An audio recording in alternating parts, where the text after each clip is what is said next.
자, 그 다음에 페이지를 보시게 되면은 어떤 건 33페이지를 보시게 되면 열기관의 열효율이라는 말이 나옵니다. 열기관의 열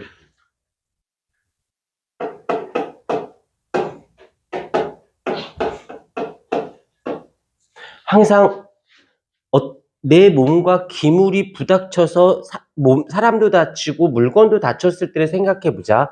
사람은 자유 치유 능력이 있어. 물건은 자유 치유 능력은 없어. 그럼 누가 더 신경이 쓰이는 거야? 그건 인문학적 접근이지. 과학적 접근에서 자유 냅두면 치유되는 애를 뭘 신경을 써? 왜 갑자기 그렇게 몰아가? 내가 그렇다니 생각을 이렇게 생각할 수도 있구나라고 자, 수업하도록 할게요. 아이들하고 안 맞아. 자, 열기관이 있어요. 열기관이 있는데 여기에 높은 열을 가지고 있는 고열 원인 Q1이 있고요. 그러면 이제 높은 에너지를 주게 되면 그 중에서 일부는 어떻게 되어지냐면 일을 하는 데 쓰여요. 일을 하는 데 쓰이고, 살짝 쓸게. 일부는 일을 하는 데 쓰이고, 그 중에 또 다른 일부는 사용하지 못하고, 고열원에서 빠져나간 일부만 내려왔으니까 에너지가 좀 적겠죠. 저열원이라고 하는 형태인 Q2로 이렇게 빠져나가게 되어질 거예요. 이건 어려운 이야기는 아니야. 이걸 그냥 합치면 이렇게 되겠다. 어떻게? Q1이 어떻게 돼? W 더하기 Q2로 이렇게 되어지겠지요. 맞습니까?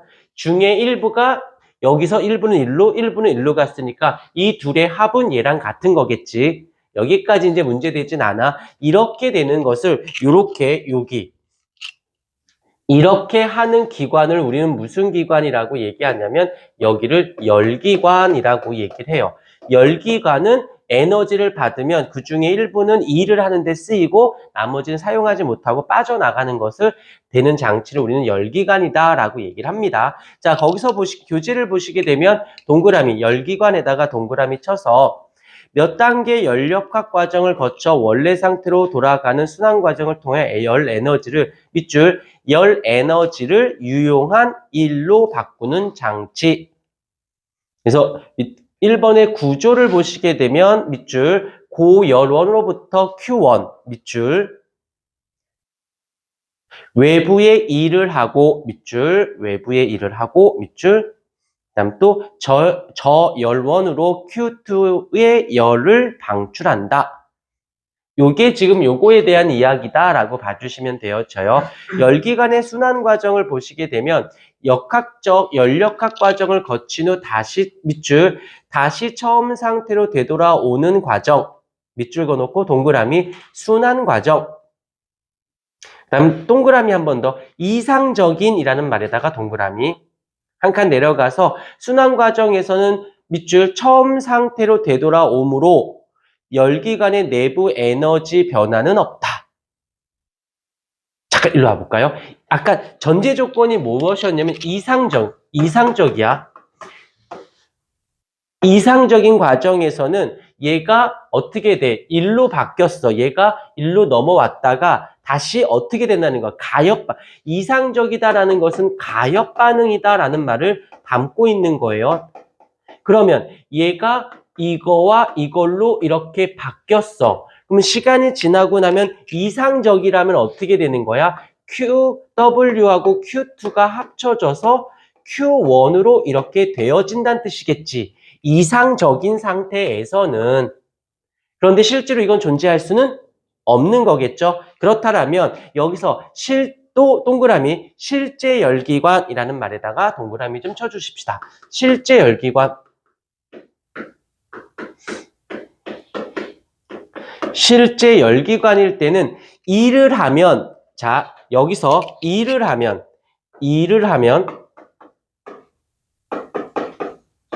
일을 하게 되면 뭐라? 내부 에너지는 증가. 일을 하게 되면 내부에 있는 에너지는 증가를 하겠죠. 그때 어떻게 열 효율이 열 효율은 감소하게 되어지는. 계속 결국에는 에너지는 효율이라는 말이요. 잠깐만. 열 효율은 다음 페이지에 나와 있으니까 그대로 두는데 바로 이어가 볼게요. 밑에 있는 걸 해석하지 않고 바로 이쪽으로 와 볼게. 자, 이제 열 효율을 그대로 가 볼게요. 열 효율. 효율성이 좋다라는 건 여기 있는 요 내용을 가지고 볼 것이야. 열 효율을 우리는 스몰 e로 쓰게 되는데 얘는 어떻게 구하냐면 일단 분모값이 Q1입니다. Q1을 제공을 해줬어. 그러면 실제로 내가 사용하고 있는 건 1인 거죠. 얘는 사용하고 있는 거야, 사용 못하고 있는 거야. 사용 못하는 거고 얘를 쓰는 거야, 나는. 실제로 이만큼의 에너지를 받으면 이만큼을 쓰고 얘는 사용 불가야. 얘는 사용할 수 없는 아이인 거고 얘를 사용하는 거거든. 그래서 효율성이 높다라는 것은 공급한 에너지, 공급한 열 중에 내가 실제로 사용한 것만 따진다는 뜻입니다. 그러면 이쪽에서 잠깐 얘가 내가 1번씩이다라고 할게요. 그러면 1번씩을 Q1는 W 더하기 Q2를 살짝 변형해 볼게요. 어떻게 변형할 거냐면 2를 두고 Q2를 저쪽으로 이양시켜 본다라면 어떻게 돼? Q1 빼기 Q2가 되어지겠지요.